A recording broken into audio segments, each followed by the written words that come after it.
오늘 우리에게 주시는 하나님의 말씀은 열왕기하 24장 8절에서 20절 말씀입니다. 여호와긴이 왕이 될 때에 나이가 18세라 예루살렘에서 석 달간 다스리니라. 그의 어머니의 이름은 느우스다요 예루살렘 엘라단의 딸이더라. 여호와긴이 그의 아버지의 모든 행위를 따라서 여호와께서 보시기에 악을 행하였더라. 그때에 바벨론의 왕 느부갓네살의 신복들이 예루살렘에 올라와서 그 성을 애워싸니라. 그의 신복들이 애워쌀 때에 바벨론의 왕 느부갓네살도 그 성에 이르니 유다의 왕 여호와긴이 그의 어머니와 신복과 지도자들과 내시들과 함께 바벨론 왕에게 나아가매 왕이 잡으니 때는 바벨론의 왕 8째 해이라. 그가 여호와의 성전의 모든 보물과 왕궁 보물을 집어내고 또 이스라엘의 왕 솔로몬이 만든 것 곧 여호와의 성전의 금 그릇을 다 파괴하였으니 여호와의 말씀과 같이 되었더라. 그가 또 예루살렘의 모든 백성과 모든 지도자와 모든 용사 10,000명과 모든 장인과 대장장이를 사로잡아 가매 비천한 자 외에는 그 땅에 남은 자가 없었더라. 그가 여호와긴을 바벨론으로 사로잡아 가고 왕의 어머니와 왕의 아내들과 내시들과 나라의 권세 있는 자도 예루살렘에서 바벨론으로 사로잡아 가고 또 용사 7,000명과 장인과 대장장이 1,000명 곧 용감하여 싸움을 할 만한 모든 자들을 바벨론 왕이 바벨론으로 사로잡아 가고 바벨론 왕이 또 여호와긴의 숙부 마따니아를 대신하여 왕으로 삼고 그의 이름을 고쳐 시드기야라 하였더라. 시드기야가 왕이 될 때에 나이가 21세라 예루살렘에서 11년간 다스리니라. 그의 어머니의 이름은 하무다리요 림나인 예레미야의 딸이더라. 그가 여호와김의 모든 행위를 따라 여호와 보시기에 악을 행한지라. 여호와께서 예루살렘과 유다를 진노하심이 그들을 그 앞에서 쫓아내실 때까지 이르렀더라. 시드기야가 바벨론 왕을 배반하니라.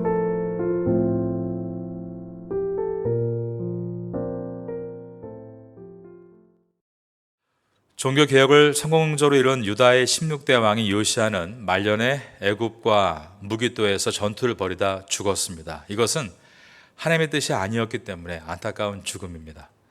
요시야가 죽자 백성들은 그의 아들들 중에 넷째 아들인 여호아하스를 유다의 11대 왕으로 세웁니다. 여호아하스가 왕이 된 이유는 그의 아버지 요시야 왕을 이어서 애굽과 반하는 정책을 펼쳤기 때문입니다. 그러므로 애굽 왕 바로 느고는 여호아스를 붙잡아서 애굽으로 끌고 갑니다. 그리고 그는 애굽에서 죽습니다. 그러므로 그가 왕이 된 지 3개월 만에 죽은 이유는 애굽 왕이 그를 감금해 죽였기 때문이었습니다. 애굽은 요시의 아들들 중에 여호아스와 같이 애굽에 반하는 아들이 아니라 친애굽 정책을 펼 수 있는 아들을 왕으로 세우는데 그가 바로 유다의 18대 왕인 엘리야김이었습니다. 애굽 왕 바로 느고는 엘리야김을 왕으로 세우면서 유대 나라가 애굽에게 조공을 바치게 합니다. 그리고 엘리야김을 이름을 여호야김이라고 바꿔주는데 이것은 애굽이 유다 나라의 왕의 이름을 지어줄 수 있는 하늘 같은 존재이고 유다는 애굽 앞에서는 기어야 할 땅 같은 존재이다. 갑과 을을 분명하게 알려주기 위해서였습니다. 여호야김은 여호아하스가 3개월을 통치하다 죽은 반면에 11년간을 통치합니다. 그러나 매해가 풍전등화였고 위기였습니다. 신생국가 바벨론이 점점 세력을 강화해서 애굽을 이기게 되자 이번에는 바벨론에게 3년 동안 조공을 바친 것입니다. 그런데 바벨론과 애굽이 다시 전쟁을 벌여서 이번에는 애굽이 이기게 됩니다. 그러자 여호야김은 바벨론에 바치던 조공을 멈춘 것입니다. 이처럼 남유다는 열강들의 눈치를 보며 위태위태하게 생명을 이어가고 있었습니다. 바벨론과 애굽 간의 전쟁에서 애굽이 한 번 이긴 것이 애굽의 완전한 승리는 아니었습니다. 애굽은 결국 이 바벨론에게 무릎을 꿇습니다. 그러면 어떻게 됩니까? 친애굽 정책을 따랐던 남유다의 운명은 또다시 바뀌게 되는 것입니다. 여호야김에 이어 남유다의 19대 왕으로 세움받은 여호야김의 아들 여호야긴에 대한 말씀이 오늘 본문입니다. 이제 오늘 본문의 첫 절인 열왕기하 24장 8절을 보겠습니다. 여호야긴이 왕이 될 때의 나이가 18세라 예루살렘에서 석 달간 다스리니라. 그의 어머니의 이름은 누후수다요 예루살렘 엘라단의 딸이더라. 여호야김의 아들인 여호야긴이 유다의 왕으로 등극을 합니다. 그때 나이가 18살이었고 그는 겨우 3개월을 통치했다라고 되어 있습니다. 왜냐하면 바벨론이 남유다를 멸망시키기 위해 쳐들어왔고 친애굽 정책을 펴왔기 때문에 이제 바벨론은 남유다를 완전히 멸망시키게 됩니다. 10절입니다. 그때 바벨론 왕 느부갓네살의 신복들이 예루살렘에 올라와서 그 성을 에워싸니라. 여호야긴이 겪은 시련은 사실은 그의 아버지 여호야김이 바벨론을 배반했기 때문에 얻어진 시련입니다. 그리고 더 거슬러 올라간다면 유다의 14대 왕이었던 사악한 므낫세의 시대에 선포하신 하나님의 심판이 성취되고 있는 것이었습니다. 그러므로 이 고난은 여호야긴에게는 억울할 수 있고 그에게 어떤 책임도 지우게 할 수 없다라고 사람들이 이야기할 수 있습니다. 하지만 이러한 일들은 시대마다 사회 곳곳에서 일어났습니다. 어떻게 보면 모든 인류는 첫사람이었던 아담과 하와의 범죄에 대한 죄값을 물려받고 있는지 모릅니다. 우리 모두에게 밤낮 수고해야 하는 노동의 무게가 있고 마침내 죽음에 이르는 사망의 형벌이 놓여져 있기 때문입니다. 그런데 하나님의 회복과 구원의 방법은 나는 아무 잘못이 없는데 당신이 만드신 하와가 나를 꿰물어 죄에 동참했습니다 라고 아담과 같은 핑계를 대는 것이 아니라 잘못한 사람을 끌어안으며 우리라고 말하면서 우리의 죄를 회개하며 고백할 때 하나님의 회복과 부흥의 역사가 일어나게 됩니다. 그 대표적인 예가 바로 이 당시에 남유다의 귀족 집안에서 자라다가 어린 나이에 바벨론의 포로로 끌려갔던 다니엘의 이야기입니다. 다니엘의 포로로 끌려가서 식민지 백성의 갖은 서름을 당했던 것은 그의 죄 때문은 아니었습니다. 그의 조상의 죄가 다니엘 시대의 심판으로 나타난 것입니다. 다니엘은 어릴 적에 포로로 끌려갔으니 그다지 큰 죄를 지을 기회도 없었습니다. 하지만 다니엘은 외국 땅에서 모범적인 신앙생활을 이어갑니다. 다니엘과 나이가 비슷하고 함께 포로로 끌려갔던 같은 처지의 친구들이 있었는데 사드락과 메삭과 아벳느고였습니다. 그들은 바벨론 땅에서 행해진 큰 우상을 신께 바치는 우상 숭배 예식에서 우상에게 절을 하지 않았습니다. 왜냐하면 그의 조상들이 우상을 숭배하다가 멸망한 것을 알았기 때문입니다. 그래서 뜨거운 풀무불에 던져지면서까지 그들은 우상에게 절하지 않았습니다. 다니엘은 페르시아 다리오 시대 때 왕 외에는 어떤 신에게도 절해서는 안 된다라는 왕명이 떨어진 것을 알고도 매일 하던 그대로 하루에 3번씩 예루살렘을 향해 열린 창 앞에서 하나님께 엎드려 기도합니다. 그 결과로 굶주린 사자굴에 떨어졌고 그는 죽을 위기에 있었지만 그럼에도 불구하고 하나님께 엎드리는 것을 포기하지 않았습니다. 그들은 그들의 조상들과 다르게 죽음을 불사하고 믿음을 지켜나간 것입니다. 그리고 그들은 조상들이 지은 죄에 대해서 자신을 그곳에 끼워 넣어서 함께 끌어안고 울부짖으며 회개했습니다. 다니엘서 9장은 다니엘의 기도문이죠. 거기에 보면 다니엘은 금식하고 베옷을 입고 죄를 뒤집어 쓰고 하나님께 기도하게 되는데 그 내용은 이러합니다. 다니엘서 9장 4절 이하에 보면 내 하나님 여호와께 기도하며 자복하여 이르기를 크시고 두려워할 주 하나님 주를 사랑하고 주의 계명을 지키는 자를 위하여 언약을 지키시고 그에게 인자를 베푸시는 이시여. 그러면서 우리는 이미 범죄하여 패역하며 행악하며 반역하여 주의 법도와 규례를 떠났사오니. 다니엘은 조상들의 죄를 자기와 엮어서 우리라고 함께 묻고 회개한 것입니다. 우리가 또 주의 종 선지자들이 주의 이름으로 우리들의 왕들과 우리의 고관과 조상들과 온 국민에게 말씀한 것을 듣지 아니하였나이다. 다니엘은 하나님 앞에 말씀을 잘 듣는 사람이었지만 조상들이 말씀을 듣지 않은 것에 대해서 자신을 묶어서 우리라고 고백하며 외치며 회개기도 한 것입니다. 그러므로 이스라엘 백성들은 하나님께서 회복하고 약속하신 바벨론 포로 생활 70년이 찼을 때 기적적으로 바벨론이 페르시아에게 망하게 되고 페르시아의 왕 고레스가 하나님의 영에 감동되어 이스라엘 백성들은 고고로 돌아가 성전을 지으라는 조소를 얻게 되므로 고향으로 돌아가게 됩니다. 그런데 그 시대에 다니엘과 같은 어린 소년도 어른들과 사회를 원망하는 대신 그들을 자신과 묶어서 회개기도를 하고 있는데 어른인 여호야킨은 어떻게 했는가? 그는 아버지와 할아버지 그리고 선조들의 죄로 자신이 이렇게 멸망의 운명을 맞게 된 것이라며 그는 남을 원망했고 하나님을 멀리 떠난 것입니다. 그런데 이것은 지금까지 모든 왕들의 모습들이었습니다. 9절입니다. 여호야킨이 그의 아버지의 모든 행위를 따라서 여호와께서 보시기에 악을 행하였더라. 이 문장은 과거의 모든 왕들이 평가를 받을 때도 동일하게 나타났던 문장입니다. 이 문장을 쉽게 풀어드리면 이런 것입니다. 나 혼자 바르게 선다고 뭐가 달라지나?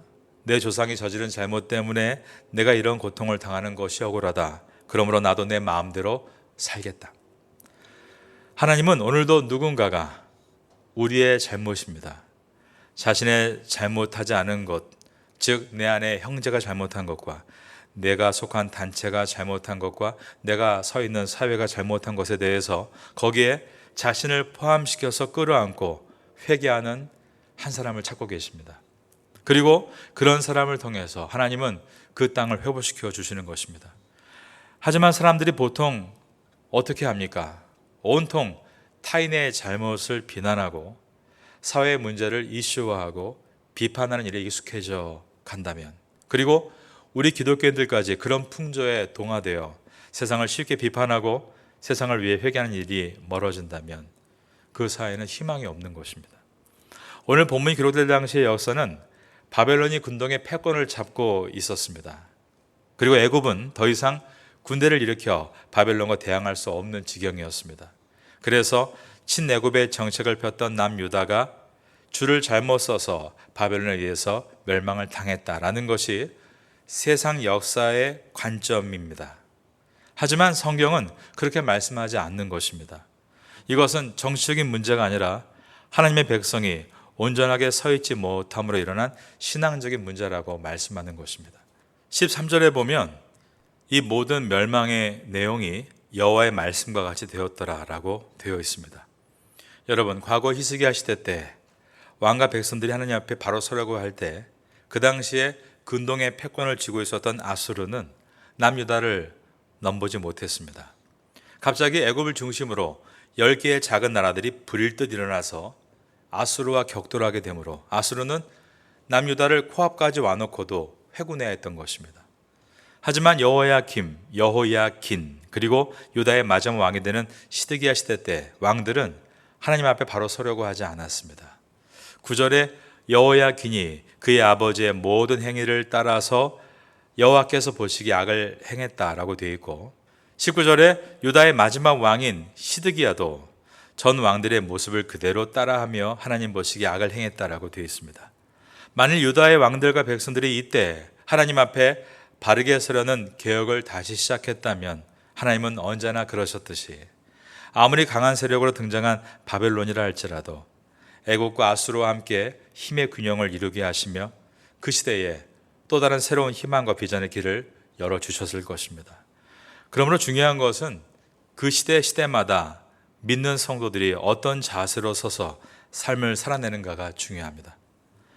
모든 역사의 중심에는 하나님이 계시고 하나님의 백성이 모여있는 교회가 그 역할을 감당해야 하기 때문입니다.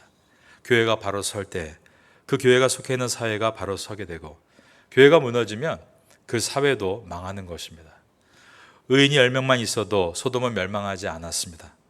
열왕기서는 왕들의 이야기를 통해서 왕 같은 제사장으로 이 시대에 부름받은 우리의 소명이 무엇인가를 보여줍니다. 나은 사람의 중요성입니다. 나 때문이 아니라 사회 때문에 내가 이 지경에 이르렀다 원망하는 것이 아니라 그러한 사회의 죄악을 끌어안고 우리라는 표현을 써서 기도했던 다니엘과 같이 나은 사람의 중요성입니다. 그렇게 내가 온전하게 서서 바르게 걸어갈 때 그것이 바로 정말로 국가를 위한 것이고 우리가 사는 사회를 위한 것임을 잊지 말아야 하는 것입니다. 우리가 열왕기 하를 이제 맞춰가면서 자신의 개혁이 가장 중요한 것임을 깨닫고 이 원리를 가지고 살아갈 수 있는 성도가 될 수 있기를 예수님의 이름으로 축원합니다.